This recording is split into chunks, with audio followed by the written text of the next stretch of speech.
Ladies and gentlemen, welcome to another video. In this video, we're going to be talking about how to apply for Lyft Driver. So let's just get straight into the video. The first thing you want to do is open your App Store or Play Store and just download your Lyft Driver application and open it.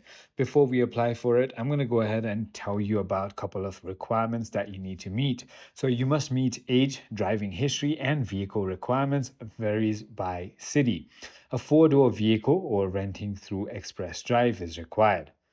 Then all you need to do is simply go ahead and click on Get Started on the application, enter your phone number, and once you've done that, your name, your email address, and you must also pass a background check and submit documents including a valid driver's license, vehicle registration, and your current insurance.